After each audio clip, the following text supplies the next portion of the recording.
Hi and welcome back, my name is Emily. In this video I will be creating two fun bright cards using some of the May released products from Trinity Stamps. So I started off with this really cute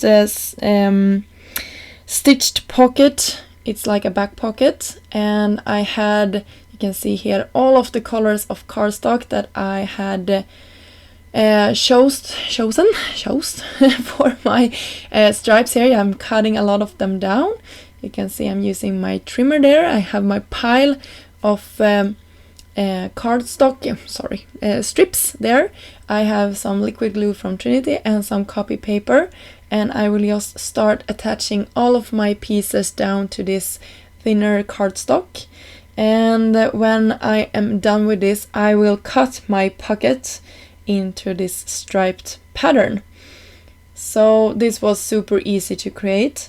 I love all of the colors that I chose. I think they worked perfectly together, and that this really turned out to be a fun back pocket and perfect for hiding a little gift card, which you will see later on here when I am done with the pocket here.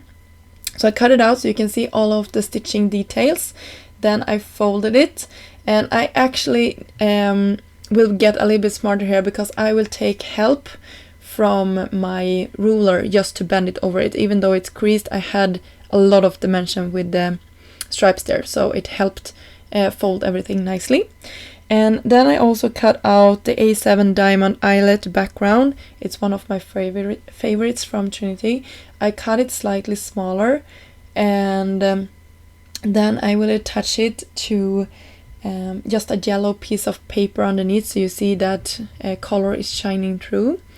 And when I'm done with that, we will have our pockets, and you can see that we have an opening at the top there, so I'm putting this mainly towards the bottom so I can have my gift card sticking up. I'm trying to line it up as the best of my ability. You can see our gift card there fits perfectly inside that little pocket. And I will also heat emboss a sentiment on top of Trinity's glossy cardstock. This is perfect for doing some hot foiling, but I wanted to try if it's good for embossing as well. It's really glossy, so I was afraid that the embossing powder would stick everywhere, but I think it turned out great. What I liked about this cardstock is that it's very, very black, so that you will have an intense black color on top of your contrasting with your white embossing. So you can see here, but this is a paper with a white core. I just want to mention that. So I took a marker and just going around the edges just to have it black on the sides. For embellishment, I used an older die set from Trinity as well. This is called Wildflower Clippings, and it's one of my favorites all time from Trinity. I think it's really a pretty one. And since I had all of the rainbow colors going on my pocket, I wanted to sort of not compete with that, so I just cut them out of white, and I think that turned out really nicely. And I had a small flower cluster up to my right corner as well, just to tie everything together. And I will finish this card off with some black bubbles here in a second as well, just to tie in with the sentiment and the gift card that I had in the pocket. And for my next project, I just had a fun time coloring in images and playing around, so I just wanted to share this bonus card as well. This one is from the Smarty Pants collection. I thought it sort of tied in with our pocket on the other card, and you will see that I sort of finished them off with the same bubbles as well, just to tie it in together if you like to have them as a collection.